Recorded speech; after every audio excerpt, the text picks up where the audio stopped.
this is Lisa from Mobile Tech Review, and this is the Samsung Galaxy Nexus on Verizon. Finally, December 15th, 2011, the phone has arrived, and we're going to take a look at it now.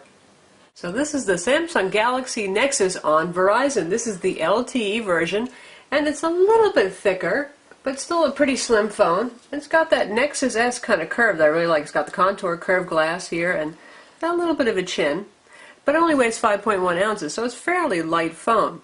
What it gets in the process is LTE 4G on Verizon's network, and also it has 32 gigs of internal storage versus 16 for the imported GSM HSPA Plus version. The phone is available now for $299 with contract on Verizon Wireless in the US, and it's the first phone to run Ice Cream Sandwich, which is Android OS 4.0. And what's so cool about that? Well, everybody likes a new version of an operating system, but there are actually some improvements here and some things that are going to help the ecosystem. It's basically a marriage of honeycomb and gingerbread operating systems. We'll see some things that are similar here. For example, there's no hardware buttons anymore. Everything is on screen, just like with honeycomb. And you've got the really neat application switcher here. It shows you everything that's running. You can jump between those, or everything that I have run. Some of these things do eventually get suspended to manage memory. And to get to your applications, you just tap there. And you can see the phone is very, very fast, and we can switch between apps and widgets here with Ice Cream Sandwich. Super fast phone. Why is that? Well, other than the fact that this is running on a 1.2 gigahertz dual-core TI processor, which seems to be Google's darling right now for all things Ice Cream Sandwich, it's running a pure Google operating system. There's no overlays here, there's no customizations, there's no HTC Sense or Samsung TouchWiz or any of those things, so it's pretty much running as clean and as lightweight as it can. Is it a fast phone? Yeah, it's one of the fastest Android phones I've ever used, and the word lag really doesn't come to mind whenever I use this.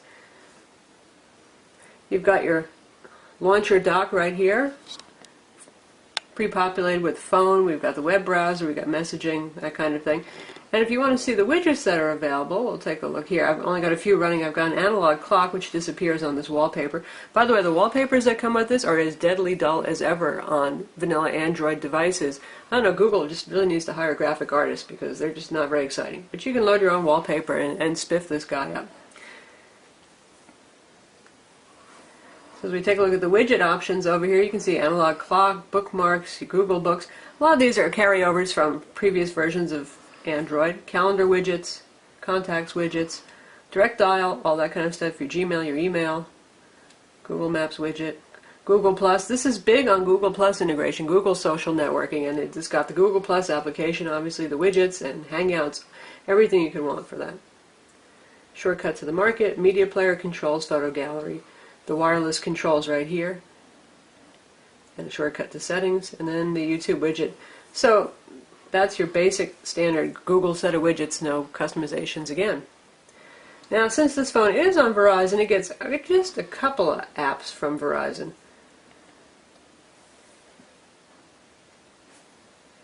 We've got My Verizon Mobile to manage your account right here, and we have Verizon's Backup Assistant. That's it. There's not even VZ Navigator preloaded on here, nothing. And if we take a look at settings, this is the new Ice Cream Sandwich version of settings that breaks things up into categories, by the way.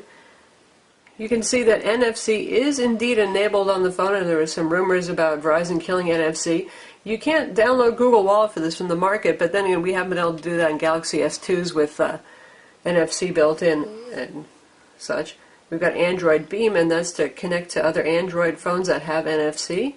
You've also got the tethering portable hotspot feature, which is great because this phone has LTE on it, and it's certainly a fast mobile hotspot for your tablet or your laptop.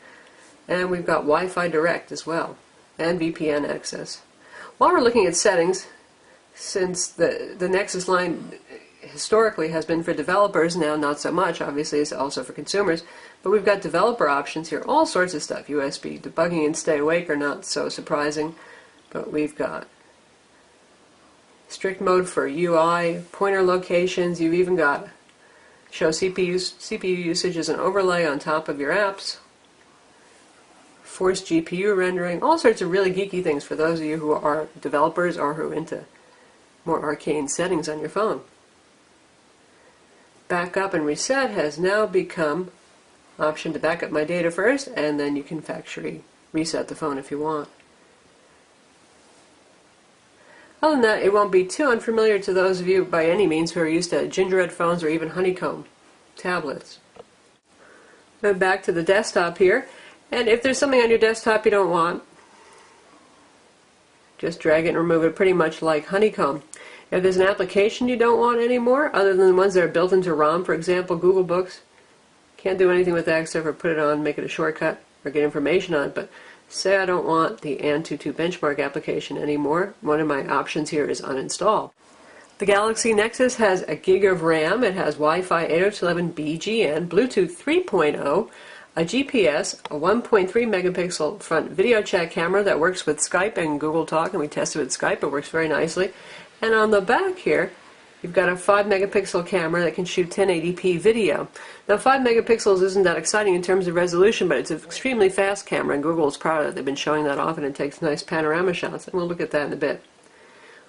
As we take a look around the phone, we can see, well, it looks very Galaxy S2 family-ish, doesn't it? You've got the hard plastic around the edges, the little bulging chin, this interesting and, once again, very, very thin plastic back on the phone. And to take that off, just grab and rip. There's the 1850 milliamp battery, and this is your micro SIM card slot. Verizon's moving to micro SIMs. Even the Motorola Zyboard tablets use micro SIMs now.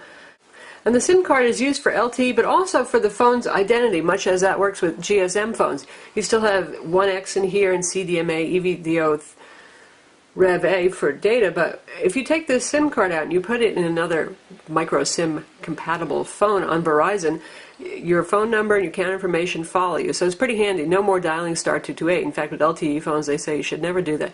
Just take this SIM out and put it in your next Verizon LTE phone, or vice versa. Take it from another phone, put it in this, and you're good to go. Your phone number follows you, your account, all that stuff. So we continue taking a look around the phone. This is your dock connector over here for optional accessory dock. That's the power button, typical of Samsung. They always put it there. Nothing up top.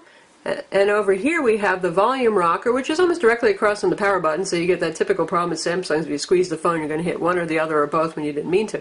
This, by the way, it sticks out a reasonable amount, and I find it very easy to press. I'm constantly picking up the phone and holding onto it and accidentally muting it, so watch out for that. Bottom here is your micro USB connector for data transfer, your microphone hole, and your 3.5 millimeter headphone jack. And that's your speaker grill right there.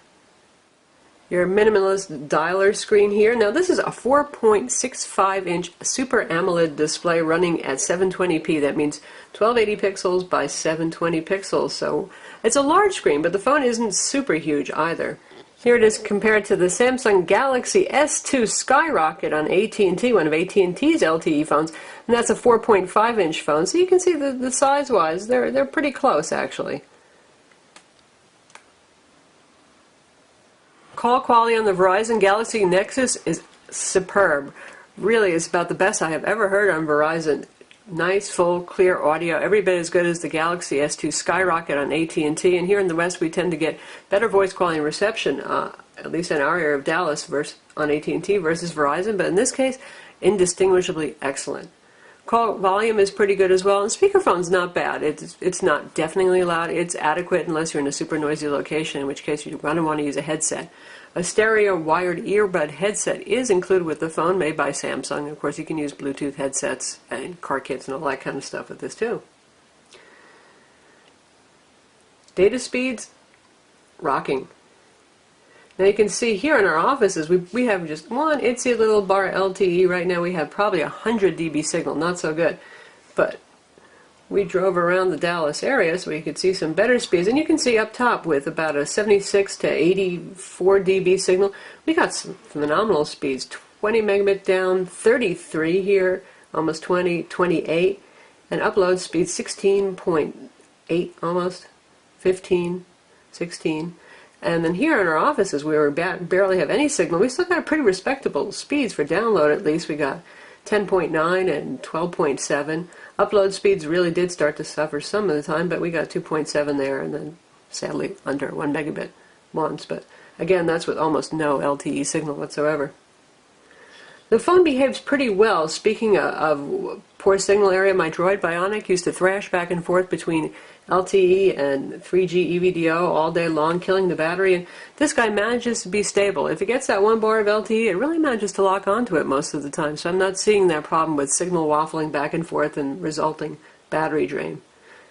That said, LTE is a big consumer of power, and this is a big display phone, so battery life on this is you're definitely going to want to charge it every night. In terms of speed, you know, I already feel like this phone is very responsive experientially. For synthetic benchmarks, on Tutu benchmark, it did 59.85, which is respectable, puts it among the top phones and tablets. Quadrant really clearly doesn't understand how to run under ice cream sandwich, because it's got a 14.79, which just isn't right. There's that, no. And on the SunSpider JavaScript test, it did 21.75, which puts it again near the top of the fastest phones and tablets. And you can see our result right here. And you can see speed of zooming and scrolling around. Obviously, this is a pretty lightweight page, so we'll check out our own page, which is a non-mobile site. And you can see the on-screen keyboard here. This is, again, the stock Google keyboard. The size is not too bad in landscape mode. In portrait mode, it's pretty darn teeny. It's like, I'm not really sure why the keys need to be quite that small. It's a big phone, but I feel like I'm a little bit cramped when I'm typing. So here we've got the Android WebKit browser load. You can see how the UI has changed from Gingerbread and even from Honeycomb. We have our soft keys here now on the side because we're in landscape mode. You've got access to your tabs over here, which we have none right now. And this is how you get to your settings menu here. This is pretty pervasive throughout the operating system now. It's not like Honeycomb where your settings can be in two different places, which seem to confuse people, or your menu access. So you have right here, request desktop site. That's pretty nice because you buy your high-end phone and you don't really want to see the WAP version of New York Times. So it's now as easy as that. No more putting about :debug in the URL bar to force developer settings and all that. So good stuff. Colors and contrast, always excellent with Super AMOLED. No, it's not Super AMOLED Plus, so it is pentile, but I am not seeing a whole lot of color shift. Pretty good viewing angles, none of that tinged with green. Plenty nice enough, and again, really fast pinch zooming. Adobe Flash? No, not now, sorry. Adobe has said, even though they're killing off mobile Flash development, that they're going to continue to do maintenance releases, and they will release a version of Flash Player for Ice Cream Sandwich by the end of this year, which leaves them about 2 weeks to get that done, folks, but they say it is coming, so that's nice, because right now we still need Adobe Flash to view the web. We've also got folders now in Ice Cream Sandwich, and you see this little Google icon on here. It looks sort of like Google Maps. Well, it's actually a folder with all Google applications put in one place, which is pretty handy. GPS works well on this, and you've got your standard Android market. That hasn't changed. In fact, the music app looks pretty much the same as well, and Gallery is fairly similar. Google Books is preloaded, Google Talk, YouTube Player, Navigation, Google+. We've also got Movie Studio here, which migrated over from Honeycomb, kind of neat. And we've got the music player, which again looks a whole lot like the music player that we saw under Gingerbread. And here's the music player, which is largely unchanged from Gingerbread and from Honeycomb. And right now I have it filtered to just show stuff that I have stored locally, but this works with their cloud service, and we can just turn on that, and wow, suddenly I have a whole lot more music. Scrolling through it, pretty album covers and all that kind of thing. So now we're streaming something right now over Verizon's LTE network with that one teeny little bar, and it's still managing just fine. This right now is the loudest volume setting. This is not a super duper loud speaker.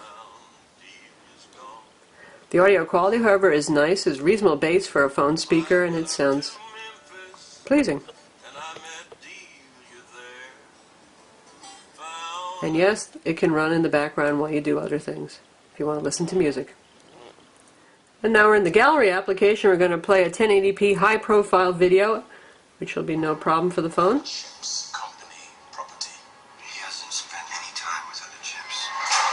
Smooth, nice, beautiful screen for video playback.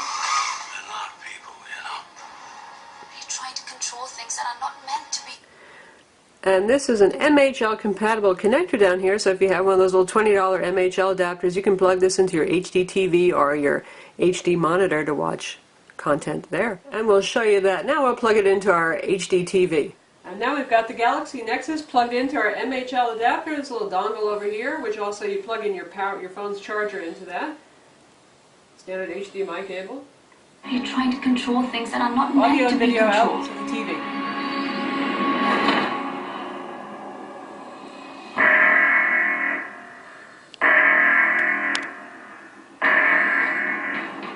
One 1080p Angry Monkey. They are contaminated. Put those apes down. And this will also mirror the desktop on the phone. So let's just go home. And there we are. So we can swipe through our desktops real quick.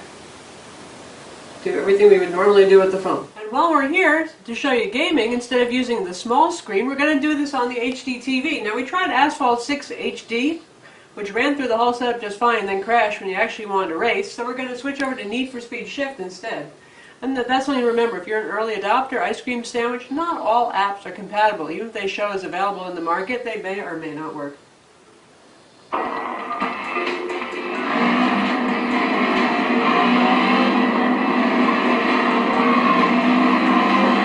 Certainly plenty of volume out for HDMI.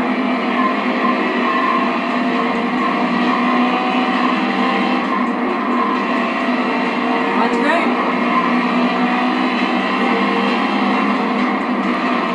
And now we're going to test out Netflix.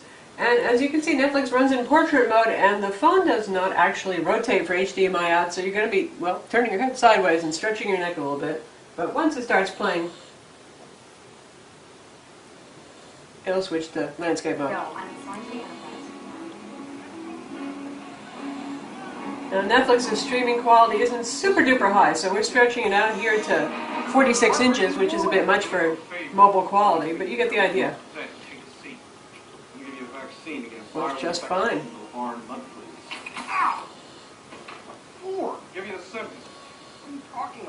So there it is, Netflix too.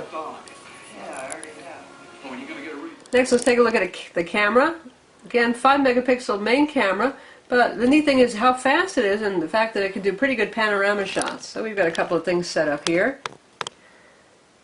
And it's not compensating super well for incandescent lighting. You can see it's a little bit yellow, but we can move our focus point around.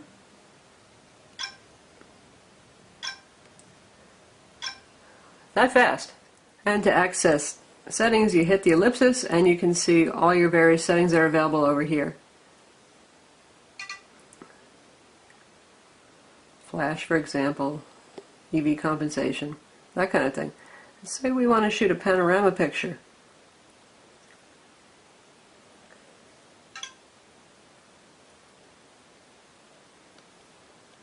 And we keep moving around. And there we have our widescreen panorama shot. And one of the last really cool features of Ice Cream Sandwich is the face lock feature. We turn it on. Looks at my face. And just like that, it unlocks really quick. And in my test so far, face lock has worked well even in low light situations. And I did test it. I gave it to another woman to see if her face could fool it. It didn't. I'm not sure how actually secure it is.